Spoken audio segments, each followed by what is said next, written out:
A lot of the plants that I grow in my garden make their way into my work. Especially these, they're sort of at the end of their run, but these evening primrose are so delicate and beautiful. Yeah, a lot of stuff got knocked out by the wild weather that we've been having lately. But we'll go over here. So I have this possibly really magical picture lined up here. So it's a combination of real and artificial, dry and fresh, insects and plants.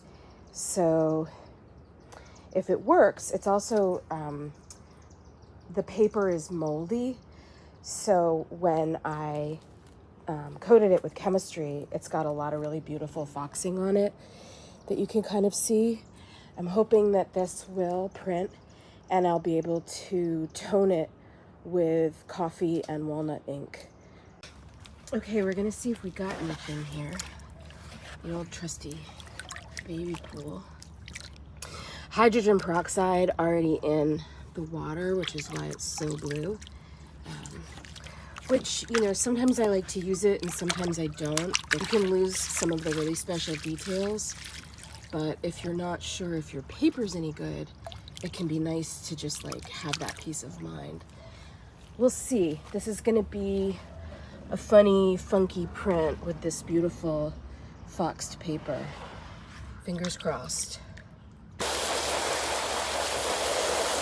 Okay, so we got something here. It's a little ghosty, a little damaged, a little beautiful. Now to dry it. So we're back out here in the garden today where I make my prints. Here's our dried print.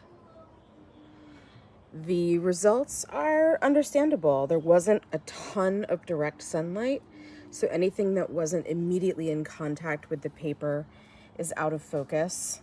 This hibiscus, which was pressed and dried earlier this summer, made a really exquisite, detailed print. This cilantro, my bolted cilantro, gave me a little of both. Dragonfly is just barely there. And then this dried cranebill geranium leaf is in perfect focus. So I think there's a lot of potential.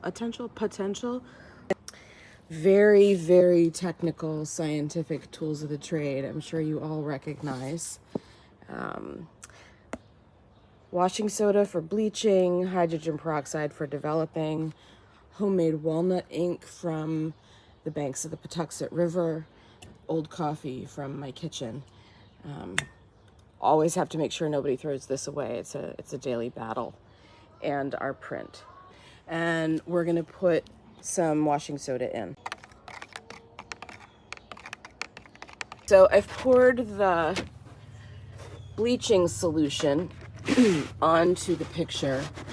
It's getting nice and wet. I might add a bit more. Okay, just as in any good laboratory, I'm agitating my developer tray. We've got some garden dirt in here and some old chemistry probably. I'm just gonna make a real dirty print.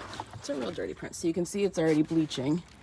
And then I have to decide when I want it to stop bleaching. Like how far do I want to go losing this blue? I think that's about enough for me. You can see how much color I lost really fast. Okay, back at the old witch's cauldron here. I'm gonna pour some walnut ink off to the side. It's often tempting to turn it upside down, thinking you'll get more coverage, but it's really easy to get air bubbles that you can't see if you're into that kind of surprise. Okay, we're doing a check after a couple of hours. I did add some more coffee. We're getting to a really pretty place. I can see some of those details coming back.